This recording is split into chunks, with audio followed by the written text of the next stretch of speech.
The Second World War would have an indelible impact on Australia's sporting landscape. Sport was seen by many as a way to prepare young men for future military service.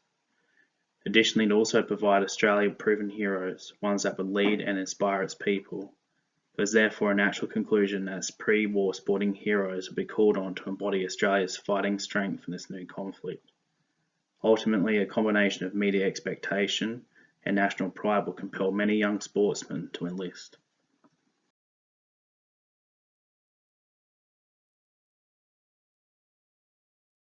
While many notable sportsmen would serve with distinction in all three services, few would capture the public's interest more than those who become fighter aces with the Royal Australian Air Force. This presentation will therefore focus on one of Australia's most famous sporting aces, Keith "Blue" Truscott, exploring the immediate impact the conflict had on his career and the legacy it would leave behind.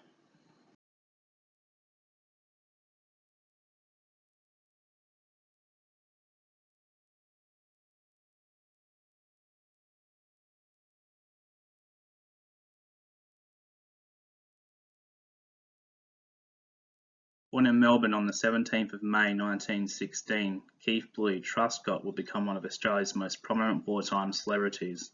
However, most of his fame can be attributed to his sporting abilities before the conflict.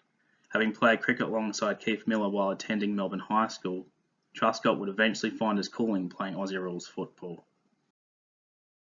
Truscott would become an instrumental factor in the Melbourne Football Club's 1939 and 1940 Victorian Football League Premiership seasons, playing alongside Norm Smith and Ron Barassi Sr.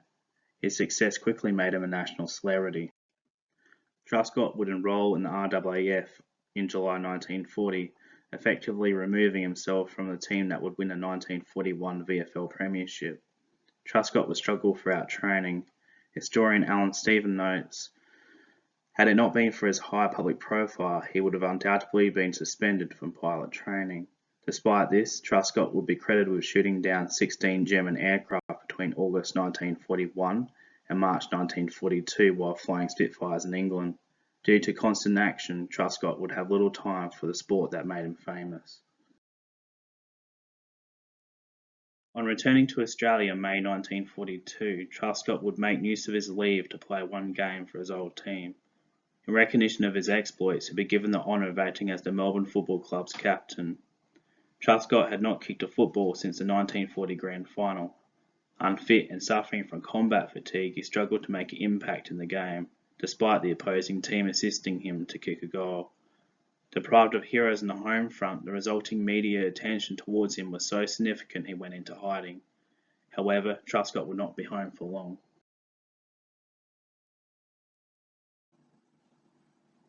Between August 1942 and January 1943, Truscott would participate in the critical Battle of Milne Bay and the air defence of Darwin.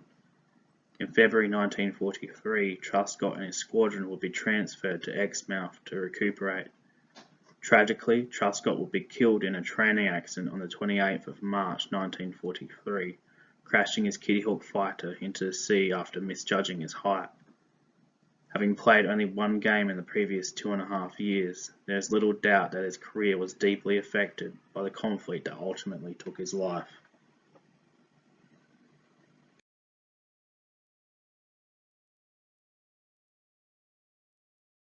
Idolised by thousands, Truscott's death would have a deep impact, even at a time when Australia had become accustomed to the horrors and heartbreak of war.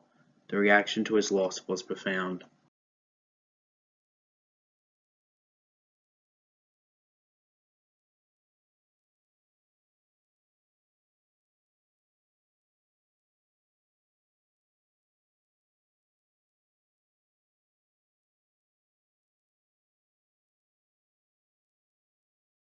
Truscott's death would shock the nation and solidify his legacy. In the latter part of 1943, the Melbourne Football Club would rename its Best and Fairest award in his honour. Don Corner would be the first of many to be presented the Keith "Blue" Truscott Trophy. Likewise, the Australian War Memorial would enshrine Truscott's first Spitfire within its collection, serving as a monument to the two-time premiership winning player who left his sport to serve his country. Today, Blue Truscott rests in the Perth War Cemetery in Karrakatta. However, his legacy lives on.